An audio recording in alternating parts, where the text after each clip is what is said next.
Tudo bem com você? Este é o primeiro vídeo de uma série aqui do canal em que vamos falar sobre a possibilidade de perda do cargo de ministro do Supremo Tribunal Federal. Neste primeiro vídeo, vamos explicar quais são os 5 crimes de responsabilidades que podem levar à perda do mandato de ministro da Suprema Corte do Brasil. Mas antes, quero lhe pedir a gentileza de se inscrever no nosso canal, caso você não seja ainda inscrito.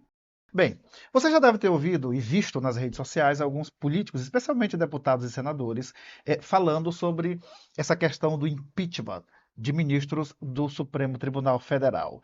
Mas em que circunstâncias o ministro da Suprema Corte poderia ser cassado, ou perder o cargo, ou ainda, como costumam dizer por aí, ser impeachmentado? Quais seriam os crimes que eles teriam que cometer para que fosse aberta uma representação contra eles, a ponto de levá-los à perda do cargo para o qual foram indicados por presidentes da República e validados pelo plenário do Senado Federal? Bem, para que isso aconteça, o magistrado deve ter cometido, no exercício do mandato ou do cargo dele, um dos 5 crimes de responsabilidade que vamos apresentar aqui. Esses crimes são todos considerados graves e estão devidamente especificados na Lei 1079, que é de 1950, conhecida como a Lei do Impeachment. O primeiro crime que poderia levar à cassação de um ministro do STF é se ele alterar a decisão já tomada em um processo, a não ser que seja em fase de recurso. O que significa isso?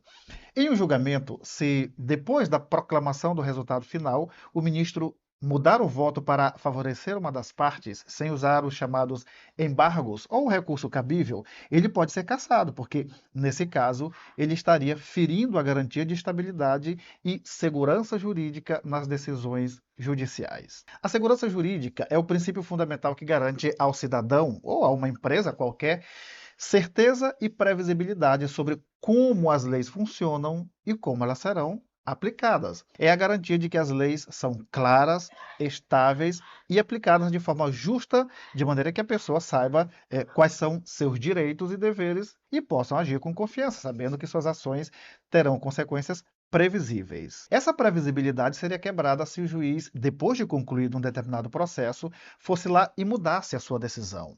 Em outras palavras, a segurança jurídica funciona como uma espécie de escudo que protege os cidadãos e empresas de mudanças repentinas e, eu diria, arbitrárias na lei. Ou na aplicação da lei, vamos dizer assim. O segundo crime que poderia justificar a perda do cargo do ministro do STF é se ele julgar um processo quando, por lei, seja suspeito para atuar naquela causa. E quando isso poderia acontecer?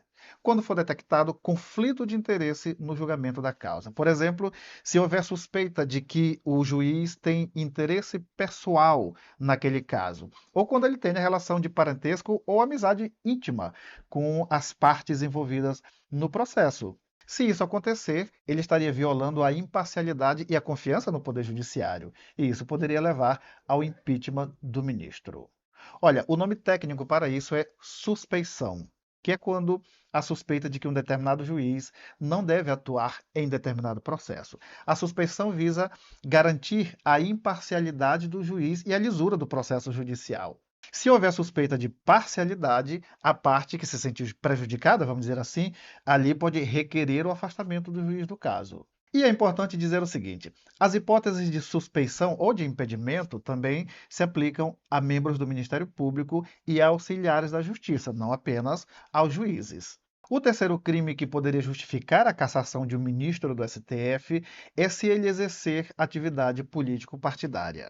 O juiz não pode se envolver em atividades de partidos políticos, porque o cargo dele exige imparcialidade. Se ele participar de forma ativa ou pública em atividades partidárias, campanhas eleitorais ou atos de apoio a determinado, sei lá, candidato, ele comprometeria a neutralidade política que é exigida por lei dos magistrados no Brasil. E por que isso é importante? Porque os juízes devem decidir os casos com base na lei e nos fatos, sem serem influenciados por suas próprias opiniões políticas ou por pressões externas, por exemplo. Isso garante que a justiça seja aplicada de forma imparcial e que todos os cidadãos sejam tratados de maneira igual perante a lei, assim como está assegurado no texto da Constituição Federal de 1988.